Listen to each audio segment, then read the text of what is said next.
If you witness drowning. 뭐지? 1번도 맞고 2번도 맞는 것 같은데. Time is running out. The answer is all of the above. That is correct. All of these options are important in order to safely enjoy water activities. If you keep them in mind, you're bound to have a great and safe summer. Stay with BEFM this summer for a responsible beach season. 김밥가게 박 사장님도 문구점 김 사장님도 우리 부산의 경제를 움직이는 사람들. 우리 동네 작은 가게로 향하는 발걸음이 우리 부산의 경제를 키워가는 한 걸음입니다. 부산 방송광고 발전 협의회.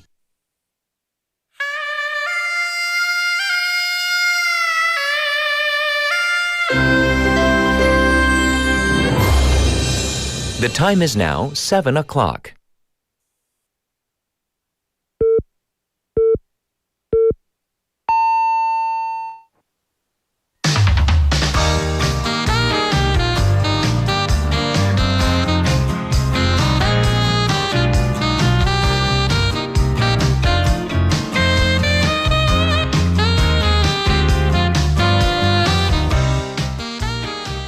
You might have gotten a flurry of emergency alerts on your phone over the weekend, most likely related to that fire that broke out at the National Information Resources Service, 국가정보자원관리원에서 불이 났잖아요. The government has been scrambling to restore services across multiple sites over the weekend. However, it does seem likely it's going to take some time to have everything up and running like normal again. And as the authorities sort out this mess, the general public, meaning you, and we're going to have to be patient to have access to all the services, especially as we head into the long holiday coming up soon. So we're going to be covering this today. I'm Catherine. This is Morning Wave in Busan on Monday, September 29th on BEFM, 부산 영어 방송.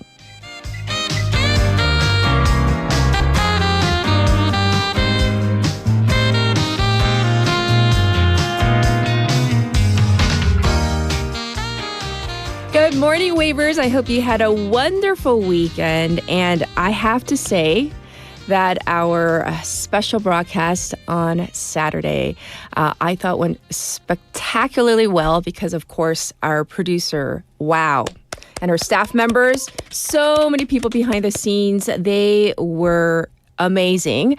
And I want to personally thank some of the waivers that actually came to the event. It was great to see some of you in person, and I know that some of you probably didn't have a chance to come up and say hi, or you're being a little shy, but it's okay. For those of you who did come, backstage or to come visit us and say hello, it was wonderful seeing all of you. So kind of putting a name to the face to the name, it was just amazing. And so I hope that we have more of these like 공개 방송s in the future. So fingers crossed. So thank you to everybody who was involved and for all your support online as well. I saw that you guys were all being really supportive.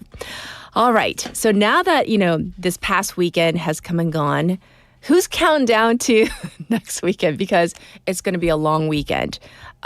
Yes, the long, and I mean really long Chuseok holiday. Well, it's going to kick off this Friday. So technically, including Friday into the week after, maybe 7 days. However, if you use your vacation days wisely, you might have up to 10 days off. So many people are definitely taking advantage of this and going abroad. And you can bet, Gimhae International Airport, it's going to be super busy. Probably earlier, but also starting this Thursday evening, I'm thinking. But it may not be all excitement at the city's airport, as there are concerns for airport overload. According to the Korea Airport Corporation, some 590,000 people are expected to use Gimhae Airport between October 2nd and the 12th, which is about a 9% increase from last year. And then add to the fact that South Korea has waived visa requirements for Chinese tourists. So that's starting today, actually. This falls right in line with China's National Day holiday, which will likely add to the increase in the number of passengers via not only the regularly scheduled flights, but also charter flights. But the biggest variable is the possibility of an airport workers' union strike. The National Union of Airport Workers has warned of an indefinite strike starting October 1st. And if this does happen, about 80 employees or they're expected, 80% are expected to participate. And so the airport corporation said that it will allocate personnel during peak times, but it is unclear if this will apply to customs, immigration, and quarantine. And the local community and the tourism industry, they say that this points to the fundamental issues of Kimhae Airport that are bound to cause chaos every holiday season. And so you might be thinking, well, this visa-free entry for Chinese tourists is definitely a great opportunity for all the local businesses. The question is this, though. Is our city's infrastructure ready for this influx? So we'll see. We're going to find out real soon.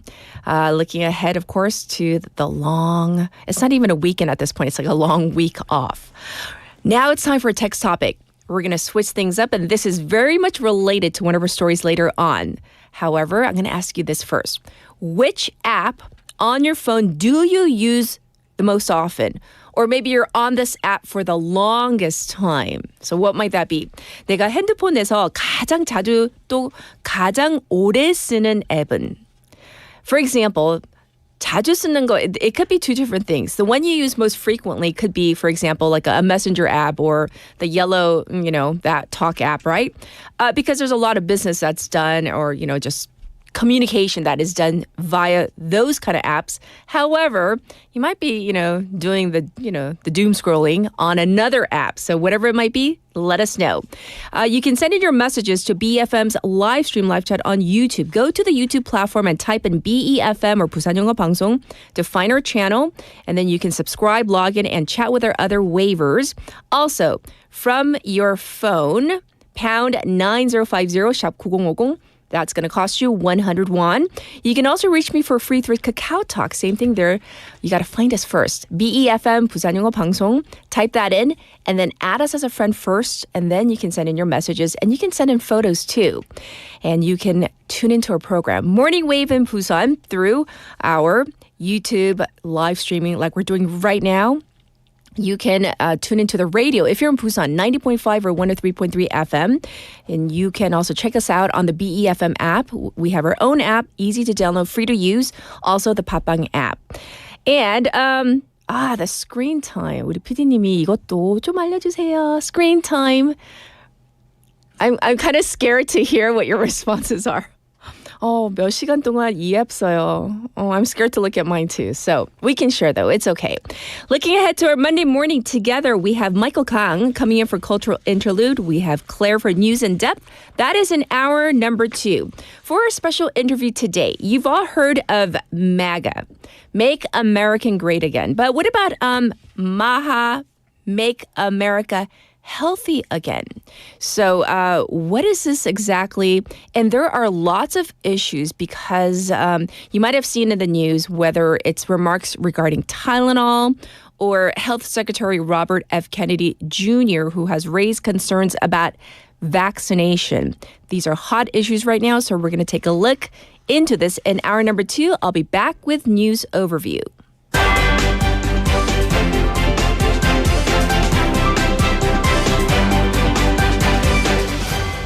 It's now 7:07 and this is News Overview. President Lee Jae-myung apologizes for inconveniences from government data center fire. President Lee Jae-myung yesterday apologized for the inconveniences and public anxiety from the government data center fire, vowing all-out efforts to swiftly restore systems that affect everyday activities.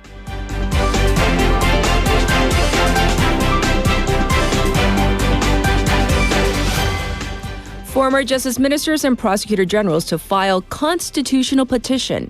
A group of former justice ministers and former prosecutor generals issued a statement objecting to a bill that would shut down the prosecution services, calling the bill blatantly unconstitutional.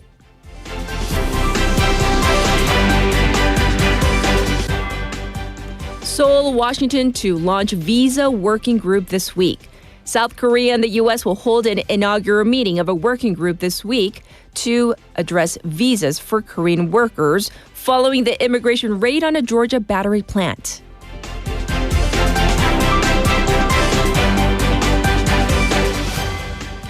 North Korean Foreign Minister meets with Chinese counterpart. North Korean Foreign Minister Choi Sun-hee has met with Chinese Foreign Minister Wang Yi in Beijing as she is on a 4-day diplomatic mission in China.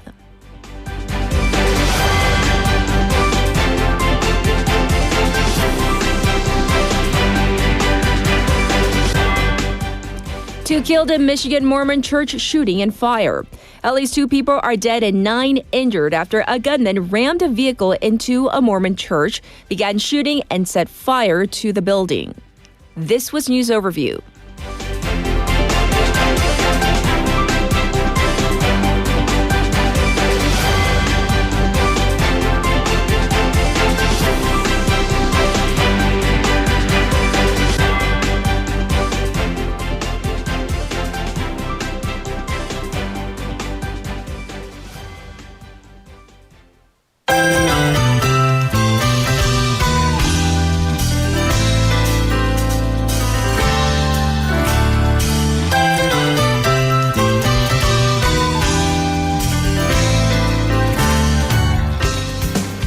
It's now time for Now Busan. We have Sejin in the studio. Let's say hi first. Happy Monday. Nice to be back with you. Yes. So I hope you had a good weekend. Yeah. Okay. Our first question for you today, it's all about the text topic. So is there a particular app on your phone that you use the most often or you spend the most time on? Are they the same or are they two different ones? I think it's the same. Yeah. Oh, it's the same one? I would say Yuteng.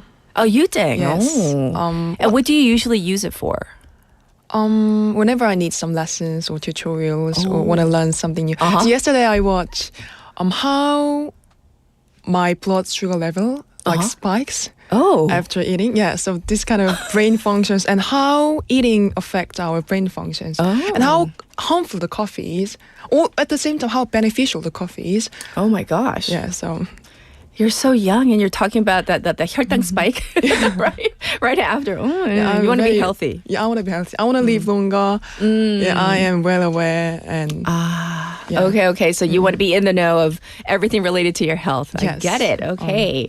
Well, now that we know a little bit more about you, thanks for sharing. We're going to jump into our first bit of local news. We're going to begin with an important service update for Busan. Yes, after the fire at the National Information Resource Service in Daejeon, Busan City's civil petition services were also partially disrupted. The city posted on its website on the 27th that certain services linked to government systems are down until recovery. Yeah, so we need to know which services are we talking about exactly? Busan City 120, Busan Min원 120, like the City Police Monitor, Traffic Reporting Center, Citizens Auditor, and e-People, as well as Passport, the Information Disclosure Portal, 정보 공개 포털, Public Information Sharing Center, 행정정보 공동이용센터, issuance of seal certificates, the confirmation certificate for real signature, digital certificates, and government document 24, 문서 24. I see. So that's actually quite the list, right? Yes, some are available via offline services such as by phone or in-person visit. The city asks people to call in advance before visiting community service centers or other counters. And how are people coping in the meantime? Citizens complaining about the inconvenience, saying, especially since it was over the weekend, Yes. most offices such as community centers were closed, which means many civil petition services were practically suspended. That's right. So once again, of course, we're going to give you the latest updates in our news segment as well about the recovery of the information in the information system. All right, next up, let's talk about this update on high-level diplomacy between Korea and Japan. Yes, the Japanese government said Prime Minister Shigeru Ishiba will be visiting Busan on September 30th to October 1st, 2025. It's going to be his first trip to Korea since he took office last October. He's arriving just before the Liberal Democratic Party leadership vote on October 4th, after which he is expected to step down. Yes. So if we're talking September 30th. That's actually like tomorrow into Wednesday. That's coming up soon. And so there's a meeting in the works, right? Yes. Japan's foreign minister says if circumstances allow, he will be in Korea from September 30th to October 1st and meet President Lee Jae-myung. They're calling it shuttle diplomacy because the two leaders are visiting each other frequently without all the usual formality. Right. Japan's Kyodo News says, although Ishiba announced his will to step down, he wants to make sure that shuttle diplomacy and stable Korea-Japan ties continue into the next generation. What about agenda-wise? The talks are going to cover strengthening future-oriented cooperation and coordination among Korea-Japan and Korea-US-Japan for regional peace and stability. Yes, yes. And shared challenges such as population decline, low birth rates, and capital region concentration as likely talking point. So, of course, Korea being such a close neighbor to Japan, we're very keen on who will be leading the next government. So, thank you for the information on that. All right, next up, let's talk about higher education. I believe that there's like fresh recognition for Busan's universities. Yes. Gyeongsang University's standalone model was chosen on September 28, 2025 as a so-called global designated university by the Ministry of Education. Okay. That basically means it's a uni that both globally and locally focused. It's actually Busan's third win in a row. They did it first with Busan National University's integration model with Busan National University of Education in 2023. Then with Donga University's alliance model with Dongso University in 2024. And now it's Gyeongsang's Uniturn. I see. So we need some more information. What exactly is this global university program about? The whole idea is to help regional universities grow more competitive globally and boost the city by giving them solid fundings up to 100 billion won over 5 years. Gyeongsang Uni says it aims to position itself as a K-culture global innovation leading university. Oh, so what's next across the city? The 3 models and 5 universities in Busan now push differentiated innovation strategies, basically rolling out their ideas up to through 2029. Yes, that's so. I like the fact that they're kind of spreading themselves out, that they're not overlapping these universities and initiatives. So thanks for letting us know about this. All right, so what's next on the agenda? What are we going to talk about? An artist feast on the shore. The Sea Art Festival 2025 is open at Dadepo Beach in Saha District. Okay. It's running 27th of September and 2nd of November. The theme is undercurrents, the waves walking on the water, and in Korean, 물 위를 걷는 물결들. So the whole area becomes part of the gallery. Okay. And not only the beach, you got Gooni Eco Trail, the Morundae Coastal Trail, the Dade incinerator site, and the Moon coffee shop site all become canvases. You got about 40 works by 38 artists in 23 teams from 17 countries, and it's all directed by Kim Geum-hwa and Barna Pina. Yes. So why Dadepo specifically? They picked Dadepo because it's a dynamic place that generates eco and cultural stories. And geographically, it's quite special because since the Nakdong River and Ami Mountain, River Estuary and the southeast all meet there. So in terms of the curatorial angle, because every time we have the Sea Art Festival, it's very different depending on who's leading it, right? Yes, it's all about tracing industrialization and how the landscape recovers against Dadepo's geographic specialty, working closely with local community, tying human and non-human, and time and nature together. What about the theme? The exhibition expresses solidarity and coexistence, and a lot of works actually need the audience to participate to complete. Expect immersive sensory works engaging all 5 senses, guided tours, children's workshops, and interdisciplinary exchange as well. And even around the round table with Busan-based environmentalists, sociologists, and scientists on how art can respond to climate change. I see. So it sounds like a full program. When can people drop by, and is there a cost? It's free and runs daily from the 27th to November 2nd on 10 a.m. to 6 p.m. And you can find all the details on the Sea Art Festival official website. Yes. Well, a lot to look forward to. So thank you for all the local news, and we'll check in with you tomorrow. Thank you, Sajin. You're welcome. All right. And I'll be back with your traffic and weather. Good morning. Good morning. 굿모닝입니다. Good morning. 좋은 아침입니다. Morning wave in Busan. Morning wave in Busan. Morning wave in Busan. Major news, local buzz, and expert takes. It's all here on Morning Wave in Busan. Brighten up your morning commute with Morning Wave in Busan. Morning wave in Busan.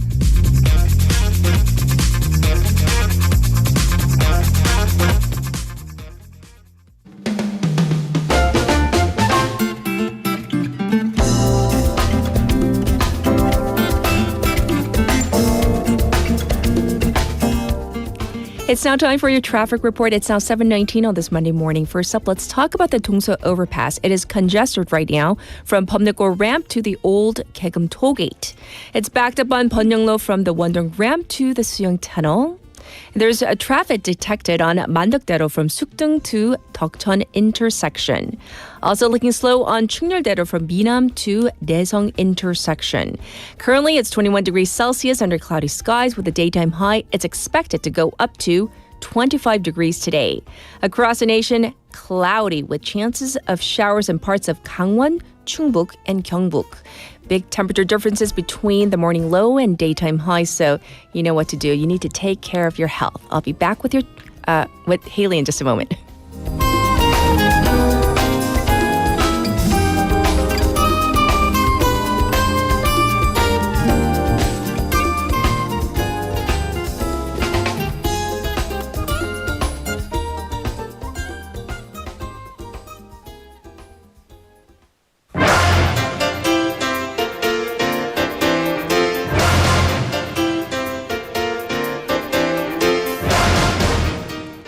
It's time for Top Stories. We have Haley here. Good morning. Good morning. I hope you had a good weekend. I did. We all recovered. Kind More of. or less, kind of. Yeah. Recovering. Yeah. Well, let's talk about your most often used app or the one you use for the longest time and screen time. It's a little different. Okay, my screen time, I will say this with confidence, Okay. 8 hours and 24 minutes last week. And that, by the way, was down by 12% compared to the week before. So, yeah. Do I have a problem? Am I in denial about it? Definitely. Also, the app that I use the most often, like frequently, the Talk, the Yes, yellow the messenger, yellow. and the map. Because I have zero sense of directions, so I need the arrow of you are going this way, and Yes. also I like to save places on the map. But then also most often on for the longest time, the gram. The and gram. all the the short form videos. Yes. So yeah, I'm a part of the problem. Well, the little birdie in the studio. 10시간요? I For the entire like week? having young people around me because their screen time will always be longer than mine, Right. and I can feel slightly better about myself. Right. I'll check during a song break what my screen time was. I hope it's much lower than everybody's. But let's jump into our first story. Some government and civil services have been suspended because of that fire at the National Data Infrastructure Center, right? Right. So this is the biggest story right Yes. now. A fire broke out at the National Information Resources Service, 국가정보자원관리원, on Friday, left one injured and halted dozens, now hundreds of online government services. Yes. So according to the authorities, let's go back to the very beginning. They received a call at about 8:20 p.m. on Friday that a lithium battery had exploded and started to fire from the fifth floor data processing room. This actually, ironically enough, this happened while the staff was shutting off the power to the batteries to switch them out when this explosion happened and the fire broke out. By the way, the battery was manufactured by LG Energy Solution. A full investigation into the fire has launched. And one of the staff members who were shutting off the power sustained first-degree burns. So because of the nature of these lithium-ion batteries, you can't just dump water on it. That actually makes the process worse. Right. Firefighters couldn't once again pour water onto it, and they really didn't want to be too aggressive because they were afraid of further damages to this crucial data center. So it actually took 170 firefighters, 63 vehicles to extinguish the main flame about 10 hours later, so well into 6:30 the following morning. Yes. So let's talk about the kind of damages and what government services have been affected We heard a little bit from Sejin locally, but across the nation. So it is quite extensive. The Interior Ministry said that over 90 data systems have been directly damaged from the fire. The government did preemptively shut down all 647 work systems in the data center, but that was because basically the cooling and the anti-oxidizing systems were not working. That was, again, preemptive. They were able to bring back 551 of these systems in phases. Again, these are the ones that were not directly damaged by the fire. Yes. However, in terms of the 90 directly damaged systems, 39 of them have been restored, and that's as of midnight. But in terms of a full restoration, we're looking at least 2 weeks. That's right. So this includes a whole variety. It included initially sites that issue mobile IDs, the Government 24 website. That's used for online inquiries and complaints, MON. The Interior Ministry and Finance Ministry websites were not properly functioning either.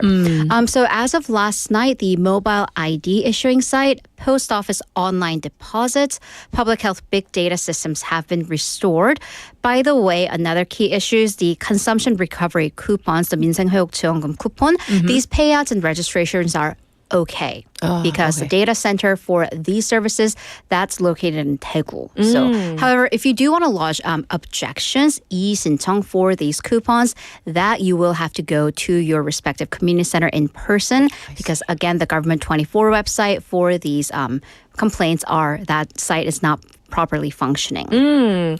Well, perhaps the most wide-reaching service affected the postal service. Right. So according to the Korea Post, they switched the weekend deliveries to offline manual systems, and they were able to do so because everything was already logged in. Okay. However, if the system isn't restored by today, by the way, that's the goal, then all the package registration and processing will have to switch offline. So you will have to physically go to post offices and wait for the tab and everything. Okay. And that could take time. Again, timing could be problematic because Chuseok, that long holiday, is approaching fast. Yes. Korea Post had previously anticipated a 4.8% increase in daily parcels. So if you have plans to send parcels, you might want to stay away from Korea Post for the time being until everything's normalized.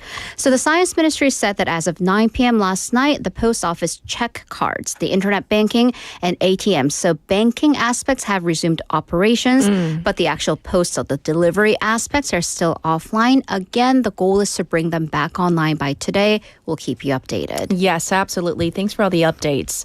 All right. Now let's talk about this story, this huge change that is to come. The prosecution services will close down next year. Right. So this is official. The prosecution will shut its doors down next September as the National Assembly passed the Government Organization Act. Again, this happened on Friday.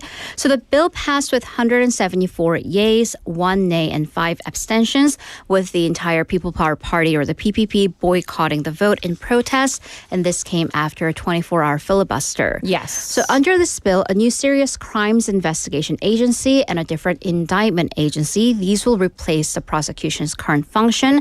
So the key is to divide up these two powers. Right. So the intent of the reform is to create a system where agencies that are in charge of investigations and indictments, they can exercise checks and balances against each other. Right.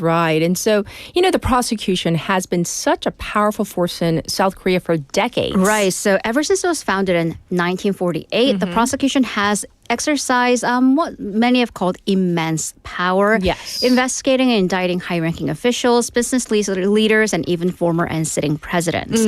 But at the same time, it's also been criticized for exercising what some have called selective investigations, or allegedly going easy for those in power, or even one of their own. So the mood at the prosecution currently, of course, it's kind of dismal, but also apparently divided, because some prosecutors are kind of taking it in under a more self-reflectionary lens. Okay. Ever since former President Yoon Suk-yeol, who was also a former prosecutor and prosecutor general, he declared martial law, public opinion had turned against the prosecution. Yes. Others at the same time within the prosecution, they criticized how this was done, that the ruling party unilaterally used its large number of seats in the National Assembly to push on with this without without a full social input gathering process. I see.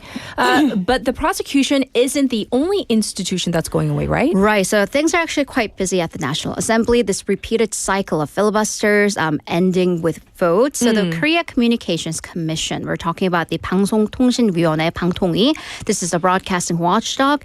It's also going to get shut down and to be replaced by the Broadcasting Media Communications Commission. So this is upon the bill passing to establish this new media watchdog, and that passed on Saturday. 176 yeas, 1 nays with the PPP boycott again. Yes. So at the center, there's actually an individual at the very center of this bill. That is the current head of the KCC, Lee Jin-suk. She's an appointee under the previous Yoon Suk-yeol administration. She's clashed with the current Lee Jae-myung administration on multiple fronts. Yes. So once this bill goes into effect, Lee Jin-suk actually automatically loses her job because, well, the agency that she's heading is technically will no longer be in existence. Right. It's going to be defunct. So I guess she's going to have to automatically move on. All right. Speaking of moving on, though, South Korea and U.S., the negotiations over that $350 billion investment package shows there's no end in sight in these negotiations, it Right, seems. because we've heard two different positions from the respective presidents of the two countries. So they have made different statements, and these come about 3 days apart from each other. Okay. So let's go way back to the beginning of President Lee Jae-myung's trip to New York. This was with Reuters on September 22nd, with Lee saying that if South Korea makes a full cash investment with this $350 billion investment without a currency swap, this will create a financial crisis akin to the one in 1997. But then 3 days later, President Donald Trump said that the U.S. will get $550 billion from Japan, $350 billion from South Korea, all up front. Right. So with these public statements, this shows that there's no sign of the two sides bridging differences, at least right now. So pundits are now saying that the upcoming APEC summit in Gyeongju, which, by the way, we're at D-29 right now, this will be a key moment in these negotiations. Yes. So what exactly are the two sides pushing for, respectively? Right. So the U.S. side is actually simpler. Basically, all cash, blank check, with the U.S. deciding where the money's going to go. Yes. And then taking almost all of the profits. South Korea, a little bit more complicated, 5% equity investment, which will be done in cash, but most of the rest with credit guarantees, those actually won't require cash movement, and the rest in loans. Okay. And South Korea wants at least a partial role in deciding where the money would go, with an unlimited currency swap to not shake up its foreign currency reserve. Right. So, so far away on what they want respectively. So we'll, of course, keep you abreast of what's happening. And as this is going on, President Trump announced a new set of tariffs. Right. So this is round, if you're keeping count, round whatever of Trump's tariffs. A new wave of tariffs, including 100% tariff on branded pharmaceuticals, with some conditions to come starting October 1st. So that's coming up real soon. But there will be exemptions if the drug maker is building a factory in the United States. So President Trump sees the tariff as a way to pressure drug manufacturers to ramp up production in the U.S. and also to strengthen supply chain for essential medication. And then also Trump has pointed to tariffs as a way to fulfill his vow to lower drug costs, although experts are saying this is unlikely to happen. Yes. So he also announced tariffs on a whole host of goods. Right. So another round, we're looking at 25% tariff on import of all heavy-duty trucks, 50% tariff on kitchen and bathroom cabinets. So these are very specific. Well, Trump says that these products, they have flooded the U.S. market from outside countries, and these are aimed at protecting American manufacturers. Yes. However, this is in spite of calls from American businesses, including the U.S. Chamber of Commerce, to not impose further tariffs. In terms of at least these cabinetry and truck issues, Mexico and Canada would be the hardest hit because their medium and heavy-duty trucks account for over half of the U.S. exports. Yes. Or, imports. South Korea is not a major exporter of trucks or furniture to the United States. I see. Well, that's a wrap for all the top stories. But of course, we'll see you in hour number 2. So thank you, Haley. See you in a bit. All right. Let's get to our first song break. It's an oldie but goodie. It's Tricky by Run DMC. This speech is my recital. I think it's very vital to rock around. That's right. On time. It's tricky. It's so tight. Here we go. It's tricky to rock around, to rock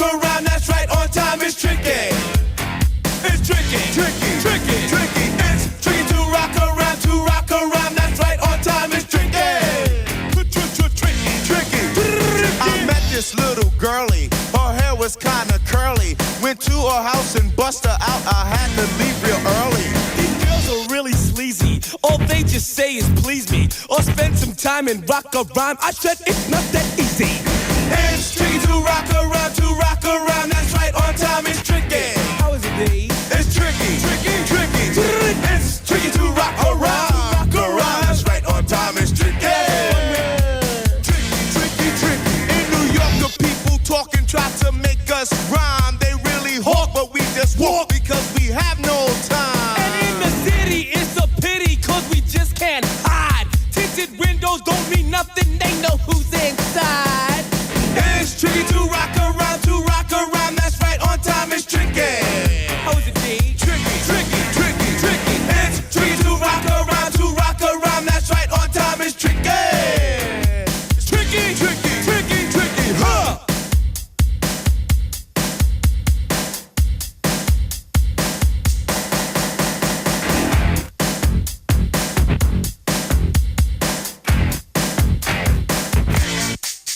When I wake up, people take up mostly all of my time. I'm not singing, phone keep ringing, cause I make up a rhyme. I'm not bragging, people nagging, cause they think I'm a star. Always tearing what I'm wearing, I think they're going too far. A girl named Carol follows Daryl every gig we play. Then she dissed her and dismissed her, now she's shocking Jay. I ain't lying, girls be crying, cause I'm on TV. They even bother my poor father, cause he's down with me. It's tricky to rock around. That's right, on time is tricky. How is that? Tricky. It's tricky to rock around. That's right, on time is tricky. We don't use drugs, but to assume on your own. They offer coke and lots of dope, but we just leave it alone. It's like that, y'all. But we don't quit. You keep on rock shot, cause this is it.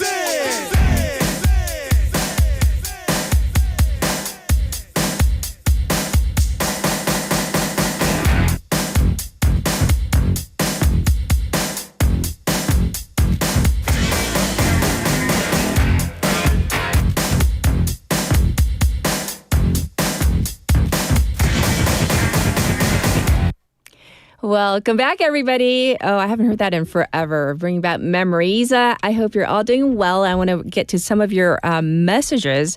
Today's next topic, which app do you use the most on your phone? Meaning like most frequently. 자주 쓰는 거랑 근데 또 이제 가장 오래 쓰는 앱이 it could be the same or it could be different. So for example, I was saying I think I use usage-wise 쓰는 거는 그 노란 그 messenger for business or like family messages and sometimes like DMs, but usually the yellow one is the most common of kind of my generation.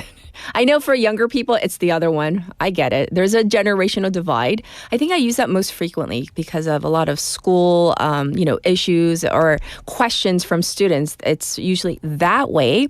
And then I was thinking, I haven't checked my phone yet. I was looking at your messages. What do I use most frequently? Meaning like, what do I gravitate towards? So I think I've mentioned to you before, the listeners, that I don't use NoTube that much. Once in a while, if I'm looking up a recipe or like a how-to, like a tutorial, a little bit. Aside from checking out our BFM, channel, aside from that, not much. Because I feel like if I go down that rabbit hole, I might not come out. 그러니까 너무 그 너튜브를 많이 하면 계속 보게 될 것 같아서 중독될 것 같아서 I told myself like stay away. And then so I do go on the gram a little bit, but not much, just to check. But sometimes I forget like I'm in there and I'm doing something else. So it's just like I'm in there, but I'm not really there, is my whole point.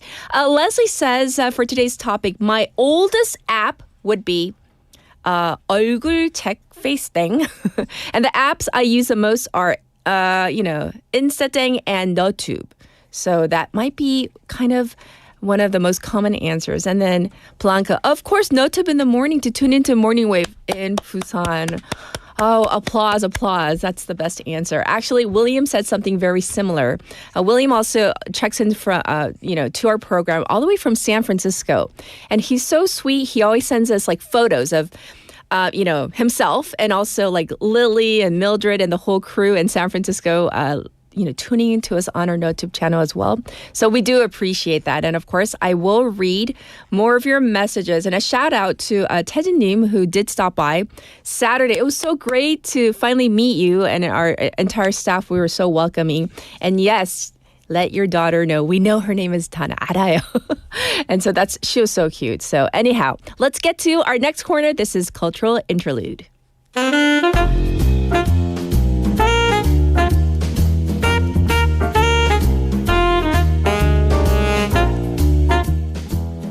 It is time for Michael Gang and Cultural Interlude. How was your weekend? Good. Busy. I know. I moved. I had to split my home into two. I don't but can you explain that further? What do you mean you had to split your home into two? Basically, it's because of my cats. Because I think for the remaining months for this year, I'll be going out on business trips a lot overseas. Okay. So I couldn't take care of the cats anymore. Oh, no. So I was like, my girlfriend is up in Seoul right now. So I was like, why don't we just move the cats to Seoul? Okay. And relocate them to Seoul? Basically. And while we do that, we might just move our home at the same time, So Are you moving to Seoul? No. Okay. I'm still staying. Yeah. Okay, I got a little nervous there. I was sweating a little. But I do have a smaller home now. I see. Just to make it easier for me to manage, the home, the 청소 and everything. How many cats can you remind us? 2 cats. And their names are? 배추 and 후추. 추자 돌림. Yeah. 추자 돌림 너무 귀엽네요. 너무 귀여워요. 배추 너무 and 귀여워. 후추. I We will love not them forget. so much. Yeah. Question though, very important. Mm-hmm. Do they like your girlfriend? The cats? Yeah. They love her. Okay. But it's a secret. Oh, it's a secret. It's a secret. Okay, it's a secret. So which app do you use the most? I think I have a very easy answer for this. Okay. But you mentioned something about like 가장 자주 쓰는 거 and 가장 오래 쓰는 거, right? Yeah. So as for 가장 자주 쓰는 거, most frequently used map is 카카오톡. The yellow one, right? The yellow. What else? And I use Instathang the longest because I just get swamped with all the reels and stuff. That's true. Yeah, I would. It's addictive. Yeah, it's very addictive. I watch it for like hours and I can spend a whole day just watching it. Yes. Well, thanks for sharing. We're going to jump into Cultural Interlude. What do you have for us today? Yes. So this year marks the 60th anniversary of the normalization of diplomatic relations between Korea and Japan. And to celebrate this milestone, remarkable cultural exchange events have taken place in both countries.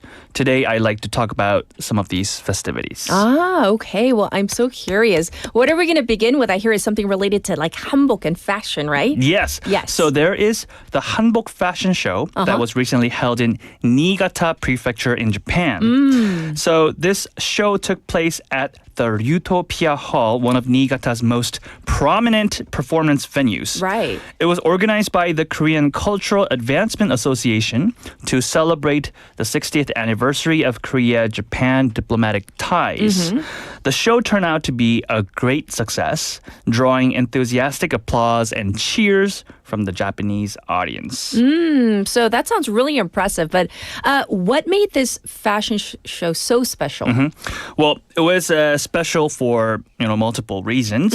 First, the opening was very symbolic, apparently. So the models appeared wearing hanbok inspired by both the Korean and Japanese national flags, which immediately captured everyone's attention. And throughout the show, traditional and modern designs blended beautifully, reminding everyone that hanbok is not only part of Korea's history, but also part of its future. Oh, I like that. Yes. I like that because oftentimes we talk about like the historical hanbok and how much maybe sometimes the fusion hanbok, but part of our future. Yeah, and I mean like when we talk about hanbok, it's not just about the beauty though, right? It's also about the practicality. So like I wear kerang hanbok during the summer because I don't know if you worn them before, but they have these amazing kerang hanboks with like the it's good for the summer, you know what I mean? Like the fabric that they use is really very good. Cooling, like right? very cooling and stuff. Yeah. So like it is the future. Definitely. We gotta see you in one of these. Maybe during the summer. 한번 입고 오세요. 진짜 웃기긴 한데, yeah. Stay tuned for next summer. Okay. So in terms of the designers and the models involved? Yeah, so the designs were created by 진혜지 and 진혜선, who are both members of the Hanbok diplomatic delegation under the association. Yes. They showcase their work with a team of talented Korean models, winners from the annual Korea Hanbok Model contest, as well as Japanese models. The joint runway symbolized cultural friendship between the two nations. I'm so curious about the audience. How did they react to this? So yeah, definitely. I mean, clearly the response was overwhelming. From the very first moment until the finale, the audience kept applauding. Apparently, many Japanese guests were struck by the elegance of hanbok and its unique beauty. It really showed that hanbok can touch people's hearts across borders. This is so important. So thank you for sharing this, of course, with our listeners. And you mentioned the Korean Cultural Advancement Association. So what exactly is this organization? Yeah. So, I mean, this association is worth mentioning because, you know, apparently there are so many associations that actually deal. Yes. And they strive to, you know, advance the Korea-Japan cultural relations, right? And they're definitely one of them. So the association was founded in 1984. And for more than 40 years, it has been actively promoting Korean culture in over 100 countries. Yes. One of their flagship projects is the Hanbok Model Contest, now in its 11th year. This event has grown into a global cultural diplomacy platform with participants not only from Korea, but also from France, Thailand, and other countries. Oh, that's really interesting and pretty impressive. Yes. So Mr. Samuel Chung, who is the chairman of the association, expressed that it was deeply meaningful for Hanbok to serve as a bridge of friendship during such a historic year, the 60th anniversary of the Korea-Japan relations. Yes. He also emphasized that the association will continue to promote Korea's identity and dignity through hanbok on the global stage. Yes. So thank you for that additional information. But we're going to move on to another event. So let's talk about the Korea-Japan Cultural Festival. But this time it's in Busan. Yes. So tell us what this festival is all about. So this is, I think, so I prepared this as sort of a highlight of today's segment. So the 2025 Korea-Japan Cultural Festival was held at Pexco in Busan on September 20th. So that was a little more than a week ago. Sure. It only lasted one day, which was very unfortunate in my opinion, but it carried a lot of meaning because it was the very first festival of its kind in the city. It was organized by a Japanese language study group called Soko and hosted by the Busan Korea-Japan Exchange Network. Okay. So it was only for one day, but what kinds of activities and programs did this festival offer? So there were many cultural and interactive corners. I was there personally, so I can give you like a first-hand take on it. Visitors could experience both Korean and Japanese traditional games. So, for example, from the Korean side, they introduce 딱지 and 공기놀이. The sort of the. I mean, they became really popular following the Squid Game series, right? That's Remember? Right. Yes. I don't know if you tried 딱지 before, but I'm sure you tried 공기. Right? 공기, but in the States, it was like with different material. Like there's like a little bouncy ball. It's called jacks. Okay. It's very similar to I see. 공기놀이. I see. But it's like you got to bounce the ball. Okay. 그리고 the jacks 좀 아파요. They're like kind of pointy and spiky. It's like I don't understand why. Whoever created the game. Yes. Interesting. Yeah. It's very similar. I'm really bad at 공기. And like it's amazing to see some people actually like master it. It's really, really cool to watch. But anyways, so these are basically our traditional children's games. Sure. And the Japanese side, so the Japanese participants showcase games like the Super Bowl scooping. I don't know if you heard of this. What like is this? You see this a lot on anime and stuff. So like they're like balls, like like a bunch of like balls on this pool of water. Okay. And you have to use a special net just to like scoop them up. I see. And I think whoever like scoops the most number of balls wins. Yeah. So it's pretty interesting. I've tried it, and I can tell you this Super Bowl scooping is definitely for the summer. I see. Because it has a lot of water involved, right? And there's also the Daruma Otoshi, which is a game. So it's basically like a stack of, what do you call them? Like those blocks, right? And you use a special hammer to, to hit one of them and take out the blocks without, like, how do you call it? Like, without breaking the entire tower. Ooh, okay. What do you mean? You know what I mean? Yes. Yeah, so that's called Daruma Otoshi. It's very difficult, but it's also very, very fun. So anyways, I try all of them. Were you good at any of them? I think I went for like the second round, the third round, but I wasn't the good like player. I mean, there were definitely like excellent players there for sure. But anyways, yeah.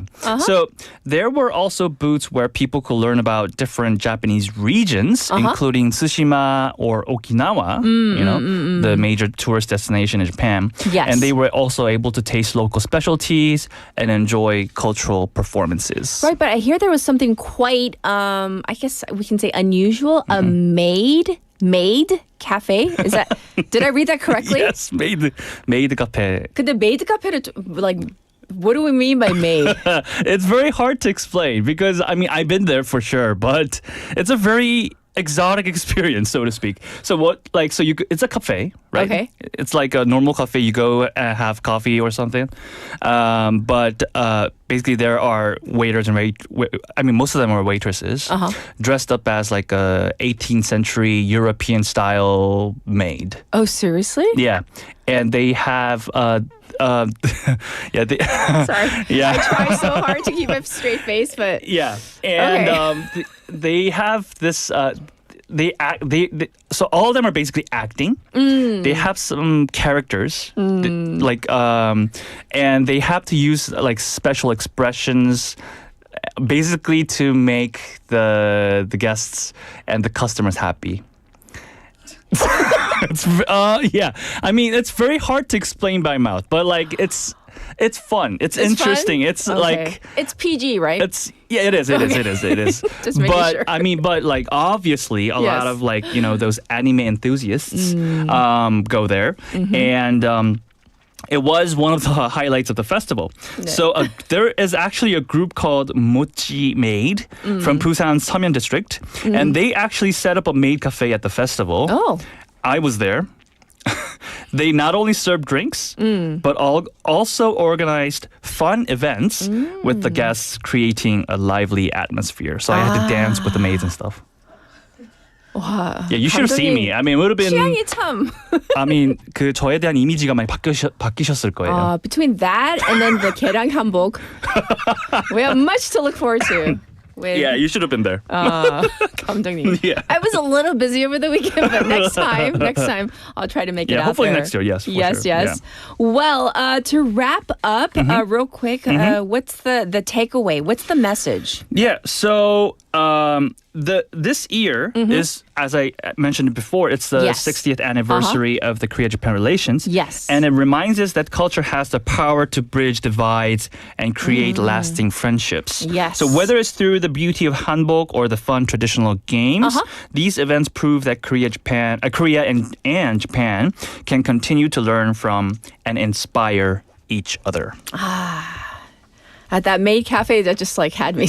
I'm still stuck on that. It's still culture. I need some photos. I wish you had brought photos so we could see. I should have, but okay. It is embarrassing. I mean, like, 왜냐면 제 옷이 그때 너무 편하게 입고 가서. It's not the maid cafe. The maid cafe was fun. It was me. I see. Well, thank you for bringing us such interesting stories. And of course, we'll check in with you real soon. Thank you. Thank you. All right. Let's get to our next song, the final song for hour number 1. This is Somebody That I Used to Know by Gautier. So enjoy. I'll be back at 8.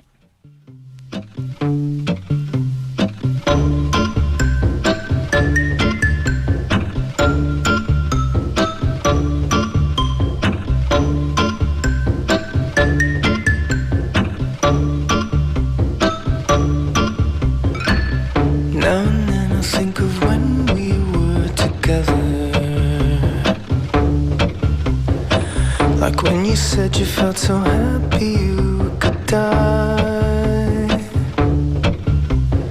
I told myself that you were right for me, but felt so lonely in your company. But that was love and it's an ache I still remember.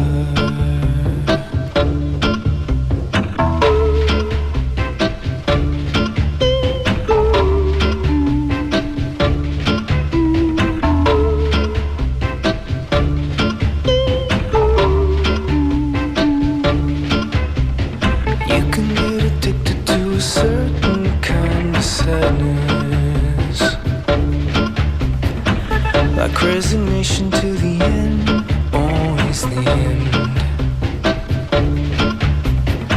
So when we found that we could not make sense, well, you said that we would still be friends. But I'll admit that I was glad it was over.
부산 영어방송.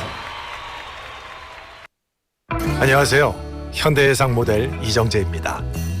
70년 현대해상의 여정을 함께 해주신 모든 분들께 감사드립니다. 모든 분들의 하루하루가 더 나은 삶으로 채워지도록 앞으로도 변함없이 마음이 합니다. 현대해상. 기업체 사장님들 아직도 직영으로 식당 운영하고 계십니까? 위탁급식과 도시락 전문 기업 더 좋은 푸드에 맡겨보십시오. 운영비 절감 효과 확실합니다. 식대는 협의 후 맞춰드립니다. 지역 부산 경남. 문의전화 051-784-0877.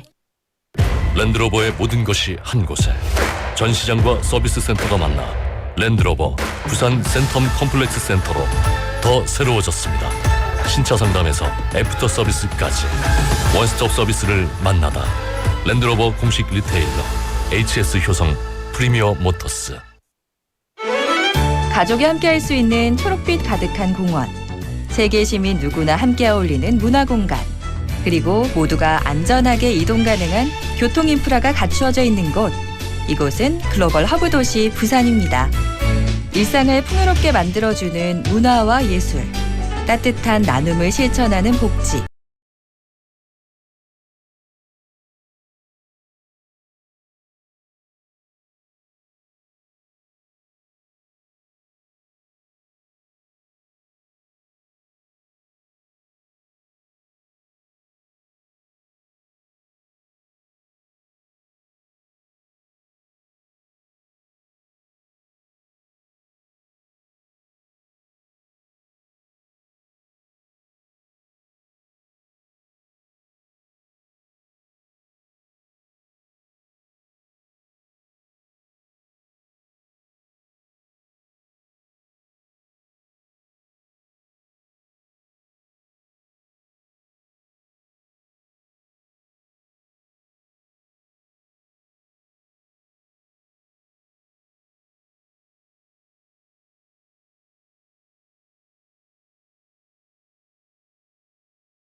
부산은행과 함께합니다.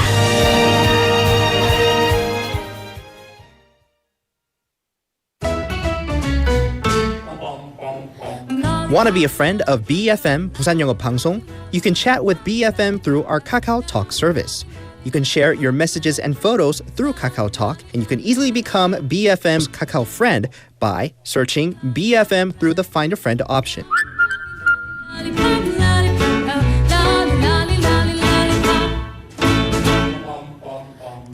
Come share and chat with us at BFM anytime, anywhere for free.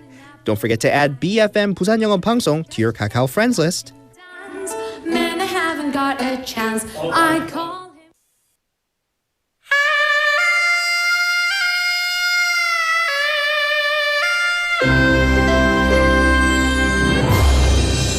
him. The time is now 8 o'clock.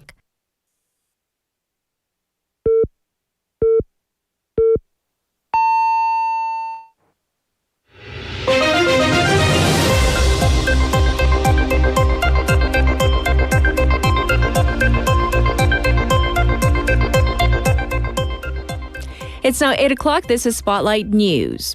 President Lee Jae-myung apologizes for inconveniences from government data center fire. President Lee Jae-myung yesterday apologized for the inconveniences and public anxiety from the government data center fire, vowing all-out efforts to swiftly restore systems that affect everyday activities. He also called for a thorough investigation into whether there had been lapses in national data network protection since a large-scale data center fire from 2 years ago, including a double operational system. A fire at the National Information Resources Service on Friday directly damaged over 90 systems, and the authorities temporarily suspended operations of 647 services. 39 of those services have been restored.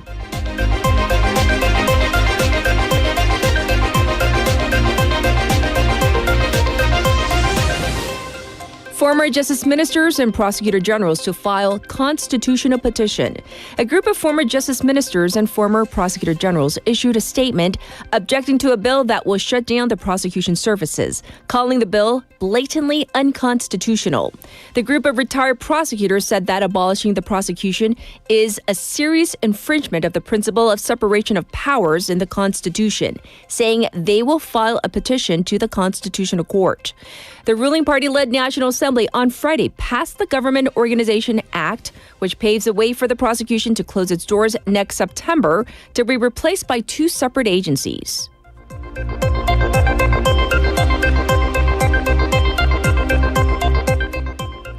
Seoul, Washington to launch visa working group this week. South Korea and the U.S. will hold an inaugural meeting of a working group this week to address visas for Korean workers following the immigration raid on a Georgia battery plant.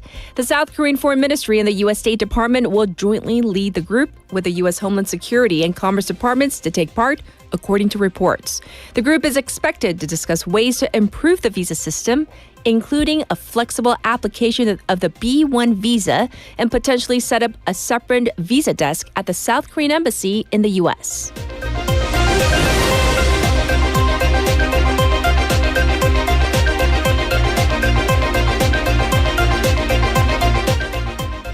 North Korean Foreign Minister meets with Chinese counterpart. North Korean Foreign Minister Choi Sun-hee has met with Chinese Foreign Minister Wang Yi in Beijing, where they discuss ways for cooperation and send a joint message against one country's hegemony. According to the Chinese Foreign Ministry, Wang said China will strengthen cooperation with North Korea over international and regional matters. And Choi reaffirmed Pyongyang's commitment to working with China to resist unilateral politics by a certain country in a thinly veiled remark against the U.S. North Korea state media said that the two exchanged opinions on regional issues and confirmed their complete agreement over such issues.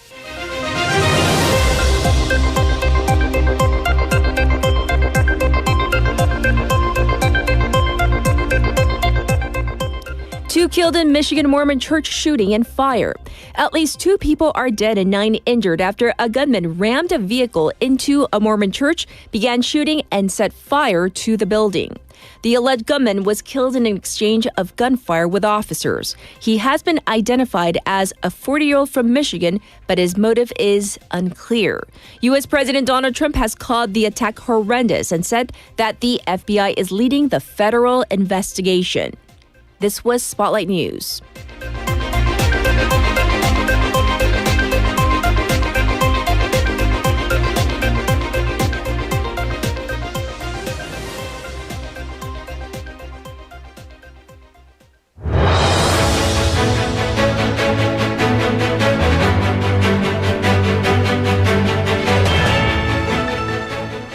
It's time for your special interview on this Monday morning. In February 2025, President Donald Trump established the Make America Healthy Again MAHA Commission with the goal of improving Americans' overall health, particularly by addressing the rise of chronic childhood diseases. And recently, there have been several news sparking controversies and health concerns for Americans. President Trump recently suggested that taking Tylenol during pregnancy might be linked to autism in children. Health Secretary Robert F. Kennedy Jr. has raised concerns about vaccination as well. So today we're going to discuss the goals of Make America Healthy Again, the policies that it is pursuing, and its potential impact on public health. So joining us today is Dr. Peter Lurie, who is the president of the Center for Science in the Public Interest and former associate commissioner at the Food and Drug Administration, the FDA. Hi, welcome to the program. Thank you for having me. Yes. So first of all, in terms of President Donald Trump's remarks on Tylenol, can you go over what he said in detail and what's happening in the U.S. surrounding this announcement or these remarks? So let's start off with what the science actually says. Okay. What science actually shows is that there are a few studies that do show an association between taking Tylenol, typically early in pregnancy, and the subsequent development of autism in the baby. There are also a large number of studies that do not show this. And it remains quite unclear due to the study design whether this is really a causal relationship, in other words, that the Tylenol causes the autism, or it just happens to be that the women who happen to take Tylenol are also women who are more at risk for having children with autism. So it's really quite unclear. So the data, people have been aware of this for many years. No country has jumped on it to the point of issuing a warning. And indeed, the Food and Drug Administration in the United States itself admits that it's not clearly a causal relationship. But President Trump, when he went on television, went much beyond the science and even his own advisors at the Food and Drug Administration to very strongly recommend to women that they not take it. Yes. And the thing is that when President Donald Trump says anything, it's a soundbite. People listen. So other medical experts, have they responded? What's been the general feeling been since he made those remarks? Yeah, I think people, horrified might be too strong because, like I say, it's not as if there's absolutely nothing there. There are some studies that would create concern. But then again, there are other studies that don't. So I think overall, people feel like this has been significantly overblown, and that the recommendation to pregnant women has been what it always is, which is try to avoid any drug during pregnancy. Right. And if you have to take it at the lowest possible dose. But that high fevers in pregnancy are themselves dangerous to infants and in fact need to be treated. We're concerned that the strong language from the president himself might dissuade some of those women from taking the Tylenol that would have helped them and their babies. Yes, yes. Well, if you can give us an overview of this whole Make America Healthy Again, this commission, their initiatives, what are the main goals? So you actually said it well in your introduction. The given reason for this initiative is that there's an increase in chronic diseases among children. That itself is not completely clearly true. There are some diseases, certain cancers, that seem to be more common among children than they used to be. But overall, the fact is that American children are much healthier now than they were 50 or 70 years ago. So this idea of making them healthy again doesn't really make that much sense. Of course, what the secretary points to is a rise in the rate of autism as one of the best examples of people getting less healthy. But most people, including his own government, believe that the increase in autism in the United States is largely the result of changes in diagnostic criteria and greater consciousness about the existence of the condition, which have resulted in there being more people diagnosed, say some of whom were not diagnosed before. Of course, it's also true there are some other diseases that are increasing.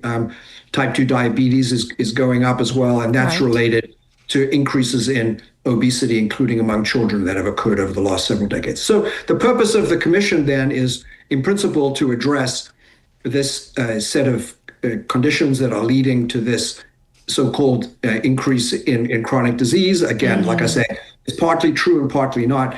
The problem with the way they've gone about it is that they've identified the things that bother the Secretary Kennedy, that is. He's concerned about autism, he's concerned about vaccination, he's concerned about fluoride in water, he's concerned about electromagnetic radiation or pasteurized milk. So those are the things he's concerned about. But a person who is concerned about chronic diseases in children would instead be worried about alcohol initiation, tobacco initiation. Those are the kinds of things they'd be worried about, sodium consumption. But those things, there's practically nothing anywhere in the Maha Commission about that. So we think the chances that it will actually make a significant difference in chronic disease are very low. I see. Well, you've already mentioned him, Health Secretary Robert F. Kennedy Jr. So I do want to address some of his concerns and what he has put out there in the media as well. So in the past especially, some people might describe him as, for example, an anti-vaxxer, someone who might be skeptical or against vaccination. So is that still his stance, or has he toned it down? What exactly should we know about his concerns? Because when we talk about things like vaccination and links to autism and some of the things that you already mentioned, Dr. Lurie, it's very concerning. Yeah, it certainly is. So we knew when he came in as secretary that he was a person who had deep concerns about vaccination, to put it mildly. And during his confirmation hearing, that came up a lot. But the Republicans eventually were able to convince themselves that he wasn't going to take on the entire infrastructure of vaccination in this country. They've been burned. I don't think there's any question about it. I think he misled them. I think he, in all likelihood, knew exactly what he was going to do when he came into office. And he set about doing it in no uncertain terms. So, for example, they fired literally everybody on the advisory committee to the Centers for Disease Control that advises that agency on immunization. Right. And they replaced them with a group of people who might be called vaccine skeptics, some of them anti-vaxxers of various different flavors. So that's kind of one sort of thing he's done. There's a lot of money was being spent on mRNA vaccine research. And of course, one might expect them to do that because the mRNA was the technology that proved so effective during COVID. But there is, word among Kennedy and his friends that, in fact, these are particularly dangerous. He suggested that people were killed by the COVID vaccine than were saved by it. It's just, patently false. But they literally cut off $500 million in mRNA vaccination research.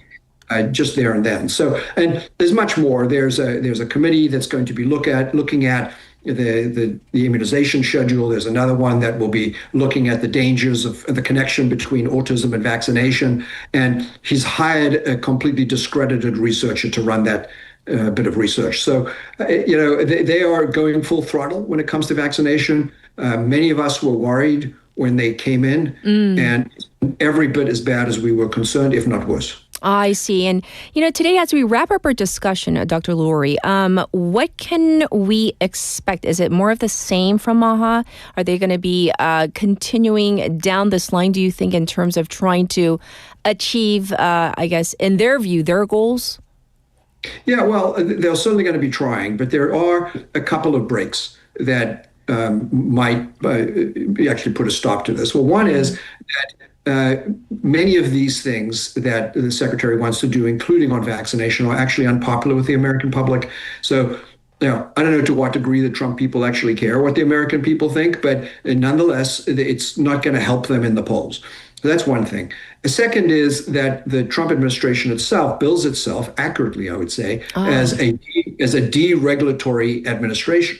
And so the best things that are part of the MAHA movement, we haven't really touched on those. Most of them have to do with the regulation of additives like food dyes and other chemicals that are in the food supply, where my group actually does have some common cause with him. Those things, to work on them, really you have to propose something on the regulatory side to be effective. So the good ideas are regulatory, but they're going to run into the anti-regulatory bent of the administration. The final thing is that at some point you run into moneyed interests, the big corporations in particular, and the food industry and the pharmaceutical industry are not going to sit by idly indefinitely as this goes on. At a certain point, they're going to put their foot down. And in fact, in the most recent edition of the MAHA report, there were signs that they were having effectiveness. So in an earlier version, there was a lot about pesticides, which is something the secretary is very concerned about. But when it came to the final version of the report, there were very, very limited mentions of pesticide and not at all strong. So the industry is starting to have some effect. Yes. And that will break upon part of what they'll be able to accomplish. Well, thank you so much for explaining MAHA and their initiatives. And of course, we're going to keep an eye in the future as well. Thank you for your time. We do appreciate it, Dr. Lurie. Thank you for having me. This was Dr. Peter Lurie, and we talked about the MAHA initiative, making, Make America Healthy Again, and some of the interesting, some people might say controversial views of the Trump administration and this commission. So we will, of course, continue to follow what happens on this front. So thank you for tuning in to our special interview. We're going to take a song break. This is a song request from Kate. This is Viva Tongchun by Dick Punks.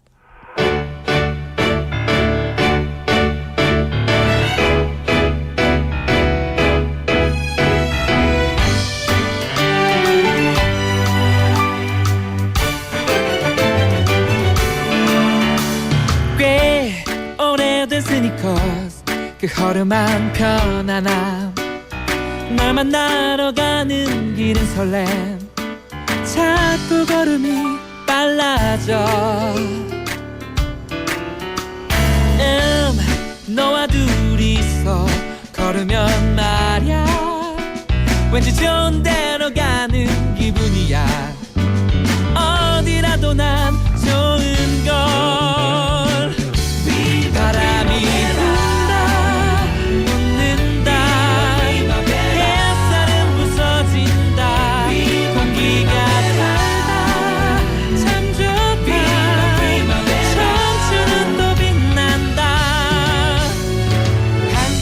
젊은 날 반짝여라 내 사랑 늘 거닐던 이 거리 그 익숙한 다정함 고개를 돌려보면 네 옆얼굴 나도 모르게 웃곤 해 너의 얘기를 들으면 말야 왠지 좋은 일이 생길 것 같아져 언제라도 난 좋은 걸 바람이 분다 웃는다 햇살은 부서진다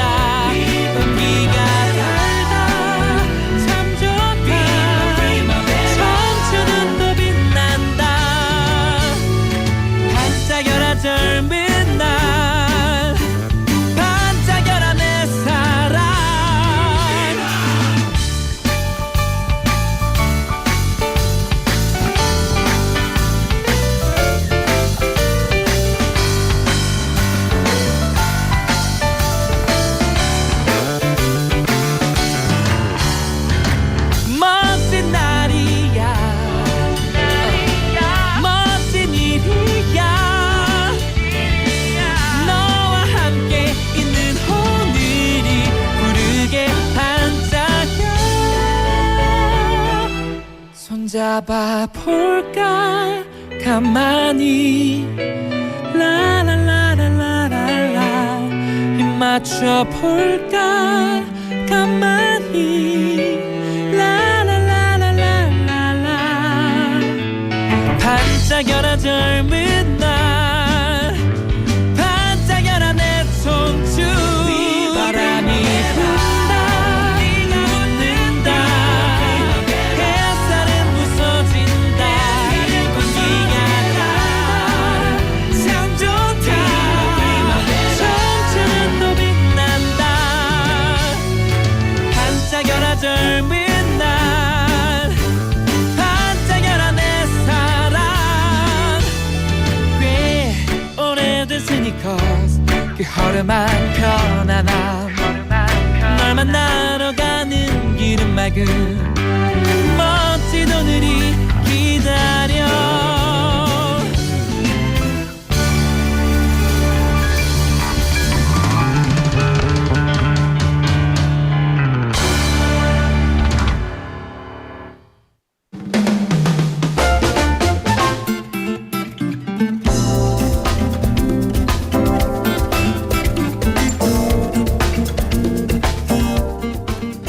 It's time for your updated traffic report. First up, there is an accident on the Dongso overpass going away from the city. A two-car collision before the Seobusan Nakdonggang Bridge, so please be aware of that. Also, the top portion of the Gwangan Bridge, it's congested. There's traffic on 중앙대로 from Seomyeon intersection to Gwangmugyo Bridge, and it's looking slow on Chungnyeol대로 from Dongnae High School to Dongnae intersection. Currently, it's 22 degrees Celsius under cloudy skies, the daytime high. It's going to go up to 25 today. Across the nation, cloudy with chances of showers in parts of Gangwon, Chungbuk, and Gyeongbuk. There's a big temperature difference between the morning low and daytime high, so yes, dress accordingly and take care of your health. This was your traffic and weather.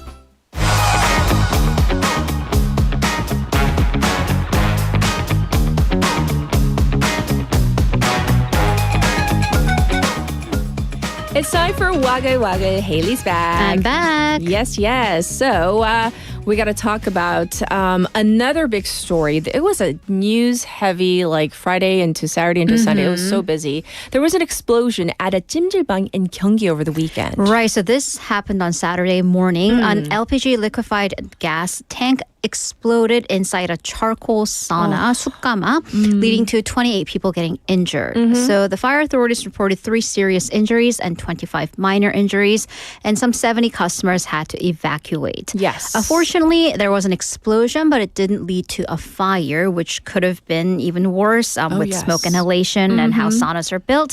So the fire department says that it seems that an employee was burning wood for the sauna using a torch that was connected to a 20-kilogram LPG gas tank when the explosion happened. So they're looking into the exact cause of the accident. That's right. So here is an interesting court case involving saunas, right? So if a customer at a sauna steps on a towel, falls, and gets hurt, whose fault is it?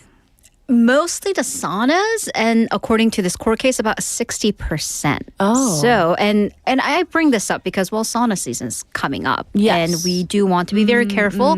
But the case goes all the way back to July of 2022, although the ruling came down recently. Yes. So a customer in his 70s, he was coming out of a changing room, stepped on and slipped on a towel that was laid out on the floor. Because at the time, there was a leakage. Water was leaking from the ceiling AC unit, and the sauna had put down a towel and put a bucket on top of it to catch the dropping water. Right. However, because of that slip, he fractured his left thigh and hip and had to be hospitalized for 20 days. Oh. And this is when he lodged a civil suit against the sauna, saying that the business didn't take measures like putting up slippery floor signs, the caution signs, right, and took any measures to prevent people from going near the site, like taping it off. Yes. So Seoul's Nambu Regional Court Civil Division ruled in favor of this man and ordered a sauna to pay him 13 million won in damages. The judge said the accident happened because the business did not fulfill its duties for facilities management. So this is key aspect. However, the judge did reduce the damages filed claim to 60% of the original request because the customer also could have prevented this had he looked closely. Oh, okay. Very interesting. So once again, we're better aware. Let's be careful of any slippage and falls. Well, up next, a fire chief is facing an investigation following a report that he went drinking during the massive wildfire in Gyeongbuk. Right. So a petition has been lodged with the Board of Audit and Inspection, the BAI, detailing alleged inappropriate behavior by this chief of a fire department in Jeonbuk. Okay. So the petition says that the fire chief went hiking with his employee on April 17th. This was a weekday. So this was during business hours. Okay. And drank, sometimes at like lunchtime 회식 can be a thing. Mostly for private companies. We're talking about a fire department. And here's the problem. They drank makgeolli during the hike. Outlets say that they've procured photos of people kind of taking out snacks from their backpack. And there are photos of them drinking alcohol. Okay, here's the general timing. This was during that Yeongnam wildfire that killed 27, injured over 150. With over 100,000 hectare of forest destroyed. Yes. And that's not all. There's now a second complaint lodged that he went drinking with employees after work on March 25th when there was a nationwide mobilization order. Wow. So if all these allegations are true, and it seems like people have receipts, it's certainly inappropriate behavior. But for the second case, some might be saying, well, wasn't it after hours? Right. So here's the thing. During periods of national fire mobilization orders, 소방총 동원 명령, even if your particular jurisdiction is not called up to send staff, you are technically all on duty. So all firefighters must maintain emergency standby mode. Okay. And Jeonbuk Fire Agency says it's figured out the basic facts of the case and pass it on to the BAI. So the fire chief apparently basically admitted to what happened, the allegations, and the agency will take disciplinary action once that audit is complete. I see. All right. Unfortunate.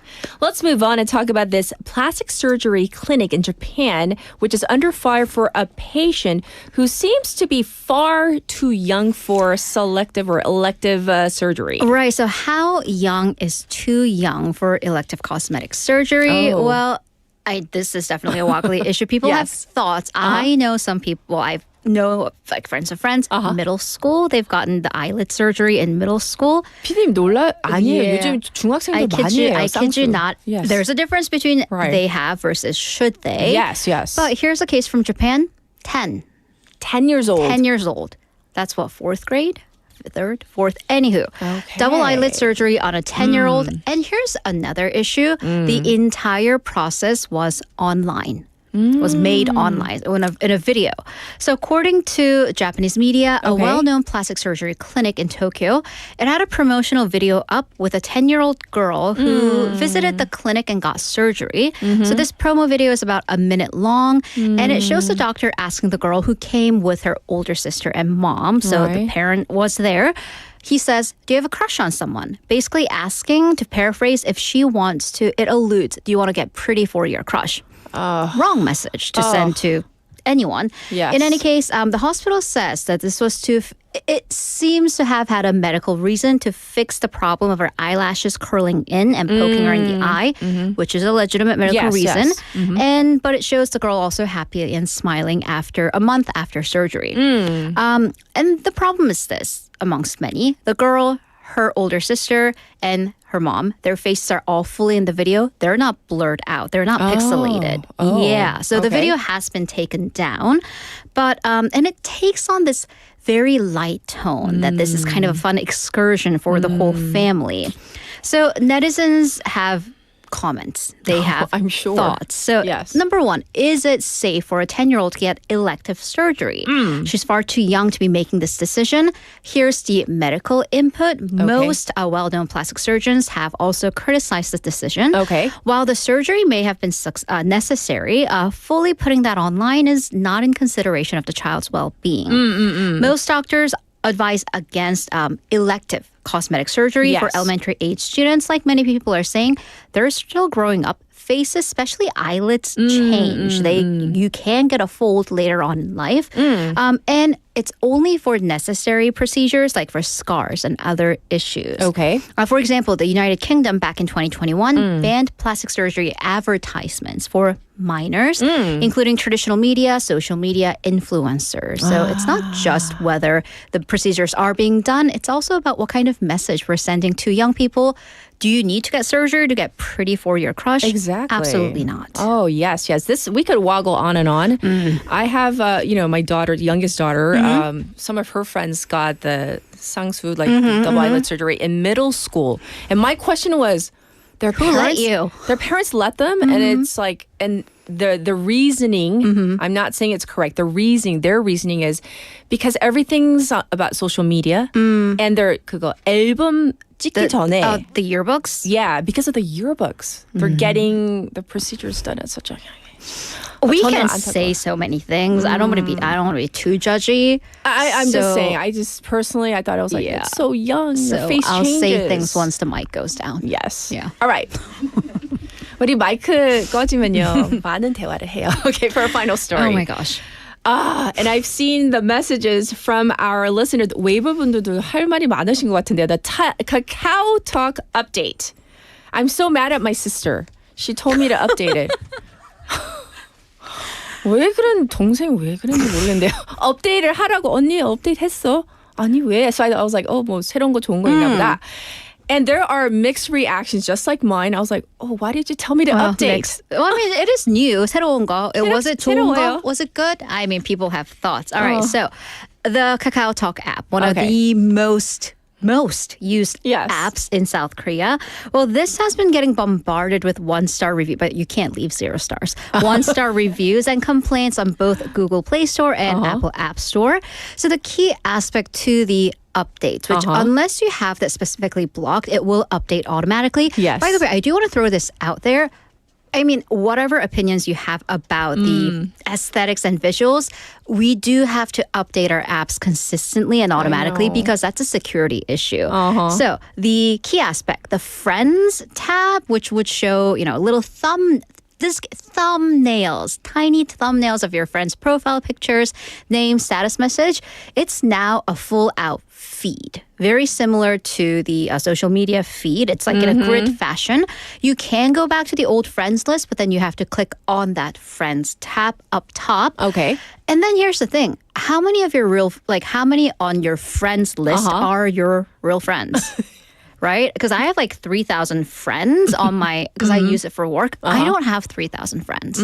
Right. So I do see updates from, who are you, people of, I'm it's just like saying. TMI. I looked at it this morning. I'm like, I like you, but I don't need to know every detail. And then it'll also give you, if you made an update, it'll also give you kind of like a history of all your previous Kakao profiles. And I'm like, we don't need to dig up my past. No one needs to do that. So basically, that's been the comment. Why do you think I want to see my bosses, old coworkers, my exes, business partners' profile changes? And it seems that the company, some people say that the corporation may have missed the mark on why people use this app. For many people, it is for work. Yes. So I do have data about this. Analysis of user experience related comments on the app and the Play Store.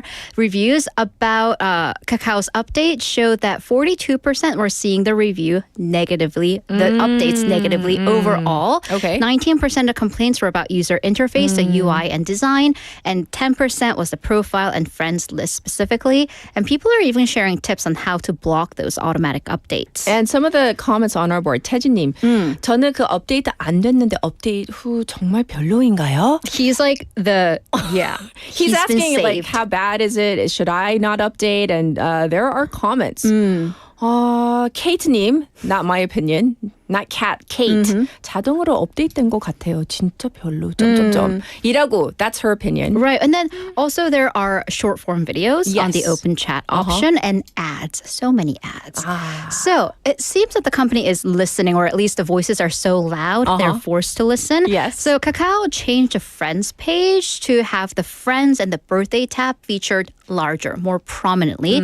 So if you actually want to see those grid-like feed changes, you actually have to scroll down. So at least it's not as prominent. Okay. So according to Kakao, it usually distributes the updates for a week and then takes notes on the reactions and make changes if necessary on the following monthly update. So an official from Kakao said that the company, they are listening to the feedback and they plan on making improvements. Listen.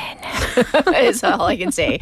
All right, we're going to call it a wrap on all the Woggly news. So thank you, Haley. Have a great day. Let's get to our next song, and this is 너의 의미 by IU.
쓸쓸한 뒷모습도 나에겐 힘겨운 약속.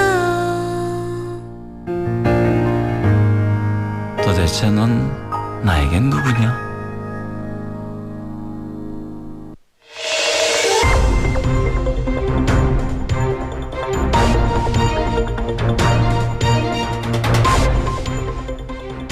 It is now time for News in Depth. We have Claire in the studio. Let's say hi to her. Good morning. Good morning. I hope you had a good weekend. Yes, I did. Good. So we're going to dive into the news today. We have a lot to cover, of course. And so Haley just went through the logistics of how the fight broke out at the National Information Resources Service in Daejeon and which services were hit. So Claire, if you could tell us why this one fire could cause such a nationwide crisis. Yes, the core problem is redundancy or the lack of it.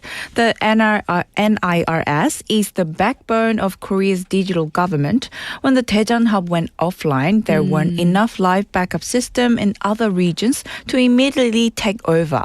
That's why a localized fire ended up shutting down dozens of critical services from mobile IDs to government websites and even postal banking. Right. So the data itself wasn't lost per se, but the systems to keep them running, I guess, weren't in place? Exactly. Experts say backup data was stored, but not the hot duplication needed for instant recovery. Okay. Professor Im Jong-in from Korea University put it plainly, if one site fails, another should immediately kick in. But that wasn't prepared. And he added that true redundancy has to include not just servers, but also power, cooling, and fire suppression systems. Without that, you still end up with single points of failure. That's right. And that is why the disruption kind of is dragging on, because they're not fully restored yet instead of being like resolved quickly. Right. Professor Yeom Heung-yeol pointed out that if the branch centers in Gwangju or Daegu had been equipped with fully mirrored systems, service could have been restored almost instantly. Instead, citizens felt the inconvenience right away. For example, postal delivery slowed just before Chuseok, and people couldn't access online IDs or government portals they rely on every day. Yes, and of course, people remember that outage in 2022. It was called the Kakao outage. So yes, that's the comparison everyone is making. Back then, when KakaoTalk went down after a data center fire, the government demanded that Kakao strengthen its redundancy and disaster recovery. But now, critics are asking, why didn't the government hold itself to the same standard? Professor Kim Sung-ju said bluntly that the government ordered Kakao to prepare, but didn't prepare its own systems. Another expert even called this an elementary mistake in managing national infrastructure. Which makes this maybe not just an IT failure, but it's also a question of just like overall credibility. Indeed. The Democratic Party blamed the previous administration, saying it failed to complete battery and server duplication and didn't secure proper budgets. They also noted that after the 2022 Kakao outage, redundancy was mandated for private firms, but not for public institutions, a gap they said led directly to this crisis. Right, this time around it is public. What about the opposition? What did they have to say? So the People Power Party put responsibilities on the current government, calling the fire a man-made disaster of incompetence. They criticized the lack of clear communication with citizens and demanded President Lee Jae-myung apologize along with accountability from senior officials. Yes. And how did their president respond? So President Lee did bow his head to the public yesterday, saying he was sorry for the disruption. His first formal apology over a crisis that happened under his own administration. Yes. He urged ministries to work overnight if needed to restore key services like welfare support and passport issuance as quickly as possible. Yes. So while it seems, many entities are trading blame, what does the public want? We want assurances that this won't happen again. Exactly. And experts say that requires not just backups, but full redundancy. So services keep running even if one site goes down. Absolutely. And once again, the authorities experts say, it might take up to 2 weeks to get all the services restored. So we're going to have to be a little patient. All right, now we're going to turn the page and turn to the international stage because Claire, in just about a little over a month, right? The APEC summit will be opening in Gyeongju. So for our listeners, APEC might sound like one of those those big global meetings that come and go. But, why is this one drawing so much attention? So there are a few reasons. First, it's only the second time Korea has ever hosted APEC. Yes. The last time was in 2005 in Busan. So this is a big moment to showcase Korea's diplomatic leadership. Second, the timing couldn't be more sensitive. Right. The global economy is fragmented. Countries are turning inward. Trade wars are still simmering. And yet, economies are also deeply interconnected. Right. So it seems the stage is set for, some might say anticipation, some might say even tension. Exactly. and Korea as host has chosen two headline themes that are both urgent and relatively forward-looking, which is cooperation on artificial intelligence and responses to demographic change. Yes. Think of AI shaping the way we work and live, and demographic change reshaping our societies as populations age or shrink. These aren't abstract issues. They affect jobs, productivity, even how countries plan their futures. Right. So who's expected to show up? So obviously, leaders from all 21 APEC members are invited, from the US and China to Mexico, Australia, and Vietnam. But the big headline is that obviously US President Donald Trump and Chinese President Xi Jinping are both expected to attend. If they do, it will be the first time in 13 years that American and Chinese leaders visit Korea together. Right. That's a really rare moment. So do we know if they're actually going to have like a one-on-one? So Trump has already posted on his social media saying he and Xi agreed to meet in Korea. So all signs point to bilateral happening on the sidelines. And that meeting, even if short, will attract enormous global attention. Yes. So, it's obviously their words, but I think people, they will be keen on kind of like the body language, the unseen words maybe? Indeed. Even a handshake or a brief exchange can send signals about where U.S.-China relations are headed. But beyond the photo ops, there's a real policy question. Can these leaders agree on anything substantive? Ooh. So what's at stake in terms of policy? So at the heart of APEC is trade and cooperation. But right now, the U.S. is emphasizing protectionism and national interest, while China is trying to position itself as the defender of free trade. Trump is likely to argue that old trade rules don't work anymore and push others to accept his new order. Xi, on the other hand, will emphasize open markets and multilateralism, the role the U.S. itself used to play. Yes. So it's almost like they're swapping roles. Yes, exactly. And that's what makes this summit so intriguing. The risk is that the clash between the U.S. and China overshadows the entire meeting. The hope, however, is that members can still find consensus in areas like AI and demographic change, where cooperation is more practical and less political. Right. So what happens if they don't, though, if they can't? Well, if consensus proves too difficult, instead of a strong Gyeongju Declaration signed by leaders, we may only get a weaker chair statement issued by Korea as host that carries less weight internationally. Right. So we're going to have to wait and see what happens, of course. Yes, but, we do. I do want to know, though, how can Korea, South Korea navigate all of this? And I mean, it's going to be difficult. Yes, Korea's role is to keep the summit from collapsing into just U.S.-China rivalry. That's right. As chair, it will try to channel discussions into areas with more room for agreement, like AI standards, digital trade facilitation, and strategies for aging populations. That's right. President Lee Jae-myung is also expected to use bilateral meetings to push for peace and stability on the Korean peninsula, framing it as essential for regional economic security. Yes. So for our listeners who might not be able to follow like every single detail, what should they watch for when the summit actually happens? So there are three things. First, whether Trump and Xi do meet and what tone they strike.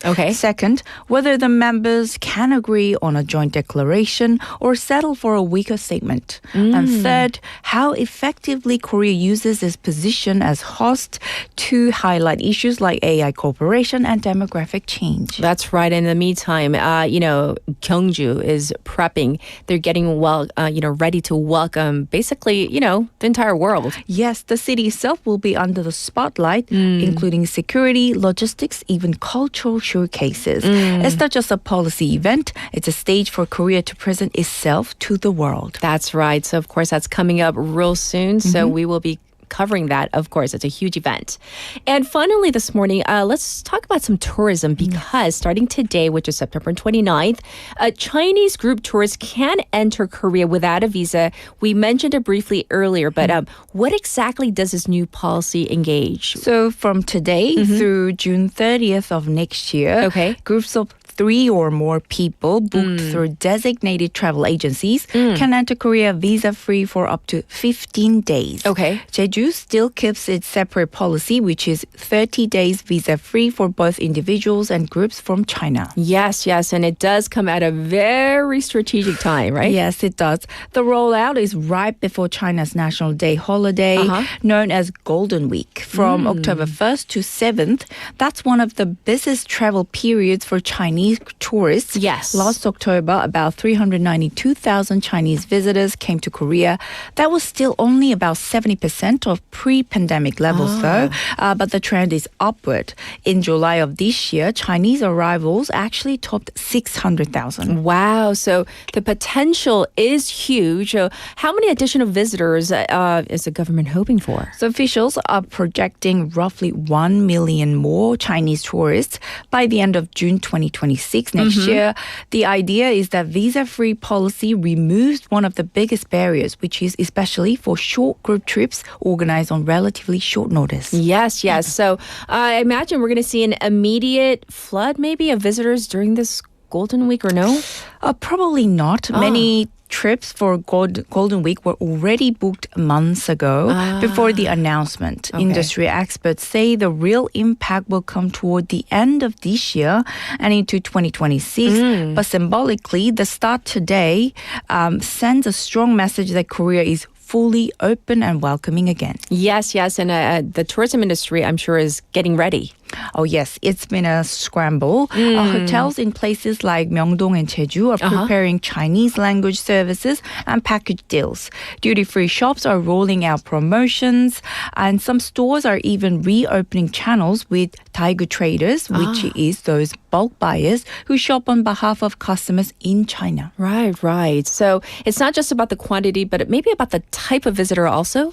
Yes, exactly. Businesses are hoping to attract not just package tour shoppers, but also highest spending groups like business delegations or smaller, more independent travelers. Yes. That's why many retailers are tying promotions to mobile payment systems like WeChat Pay or Alipay, which Chinese visitors already use. Yes. Convenience stores and cosmetic brands are also adding Chinese-speaking staff and new tax refund kiosks to make shopping smoother. Yes, indeed. So with that, we're going to wrap up News in Depth for today. So we covered, of course, the fallout from the Daejeon data center fire, and then the countdown to the APEC summit, which is going to be in Gyeongju. And of course, lastly, the launch of the visa-free entry for Chinese group tours. So thanks for all the good information. My pleasure. And we'll check in with you real soon. Thank you. Bye. Everybody, this was Claire, our BFM News, of course, announcer. And it is time to wrap up our program already for this Monday morning. This is a perfect song. Goodbye Summer by FX. So enjoy and join us again tomorrow. Bye, everybody. 기억의 복도에서 떠들다 같이 혼나던 우리들 벌서면서도 왜 그리도 즐거웠는지 알았어 그날 이후로 우리는 쌍둥이 별자리처럼 넌 나 나는 너였어 졸업하기 전날 많이 울던 너 남자라고 꾹 참던 너 하고 싶었던 말 못하고 뜨거웠던 그 여름처럼 안녕 감추던 감정은 지금도 아픈 비밀의 기억일 뿐 우리 사이인 정리할 수 없는 사진 보면 가슴 아린 story I'm sorry 여름아 이젠 goodbye yeah yeah Ay, ay, yeah What do I say? We didn't have to play no games I should've took that chance I should've asked for you to stay and it gets me down The unsaid words that still remain 시작하지도 않고 끝나버린 이야기 축제 마지막 날